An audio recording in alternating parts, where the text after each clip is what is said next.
ನಾನು KRಪೇಟೆ ಟೌನ್ ಠಾಣೆಯ ಇನ್ಸ್ಪೆಕ್ಟರ್ ಮಾತಾಡ್ತಾ ಇದ್ದೀನಿ. ನೋಡಿ, ಎಲ್ರಿಗೂ ತಿಳಿದಂಗೆ ಇತ್ತೀಚಿನ ದಿನಗಳಲ್ಲಿ ತುಂಬ ಆಕ್ಸಿಡೆಂಟ್ ಆಗ್ತಾ ಇದ್ದಾವೆ.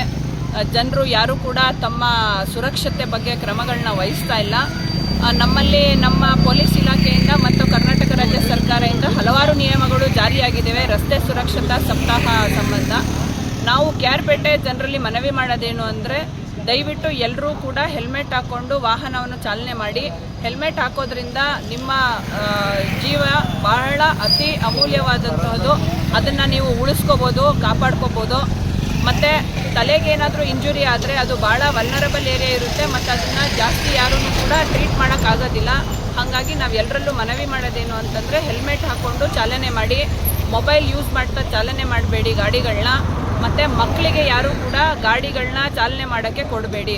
ಮಕ್ಕಳಿಗೆ ಚಾಲನೆ ಮಾಡೋಕ್ಕೆ ಕೊಟ್ಟರೆ ಅವರಿಗೆ ದಂಡ ಆಗುತ್ತೆ. 25,000 ರೂಪಾಯಿ ದಂಡ ಇದೆ. ನಂತರ ನೀವು ಯಾರೂ ಅದನ್ನು ಕಟ್ಟಲಿಕ್ಕೆ ಸಾಧ್ಯ ಇಲ್ಲ. ಹಾಗಾಗಿ ನಾವು ಎಲ್ಲರಲ್ಲಿ ಮನವಿ ಮಾಡೋದೇನು ಅಂತಂದರೆ, ಮಕ್ಕಳಿಗೆ ಸ್ಪೆಷಲಿ 18 ವರ್ಷದ ಒಳಗಿನ ಮಕ್ಕಳಿಗೆ ಗಾಡಿ ಓಡಿಸೋಕ್ಕೆ ಕೊಡಬೇಡಿ.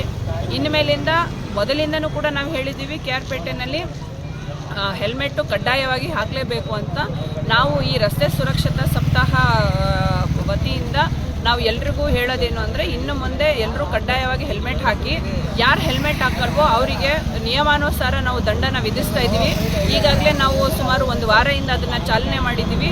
ತಮ್ಮೆಲ್ಲರೂ ಮನವಿ ಮಾಡೋದೇನು ಅಂದರೆ, ಎಲ್ಲರೂ ಕೂಡ ರಸ್ತೆ ಸುರಕ್ಷತಾ ಸಪ್ತಾಹನ ಪಾಲನೆ ಮಾಡಿ ಮತ್ತು ರಸ್ತೆಯಲ್ಲಿ ಇರುವಂತಹ ನಿಯಮಗಳನ್ನ ಎಲ್ಲರೂ ಪಾಲನೆ ಮಾಡಬೇಕು ಅಂತ ಹೇಳ್ತಾ, ಈ ಮೂಲಕ ನಾನು ತಮ್ಮೆಲ್ಲರಲ್ಲೂ ಮನವಿ ಮಾಡ್ತಾ ಇದ್ದೀನಿ. ನಿಮ್ಮ ಜೀವವನ್ನು ಉಳಿಸ್ಕೊಳ್ಳಿ ಮತ್ತು ಬೇರೆಯವ್ರ ಜೀವನ ಉಳಿಸೋಕ್ಕೆ ಎಲ್ಲರೂ ಕೈ ಜೋಡಿಸಿ ಅಂತ ಹೇಳ್ತಾ ತಮ್ಮಲ್ಲಿ ಈ ಮೂಲಕ ಮನವಿ ಮಾಡ್ತಾ ಇದ್ದೀನಿ. ಧನ್ಯವಾದಗಳು. ನಿಮ್ಮ ಹೆಸರು? ಸುಮಾರಾಣಿ ಅಂತ, KRಪೇಟೆ ಟೌನ್ ಇನ್ಸ್ಪೆಕ್ಟರ್.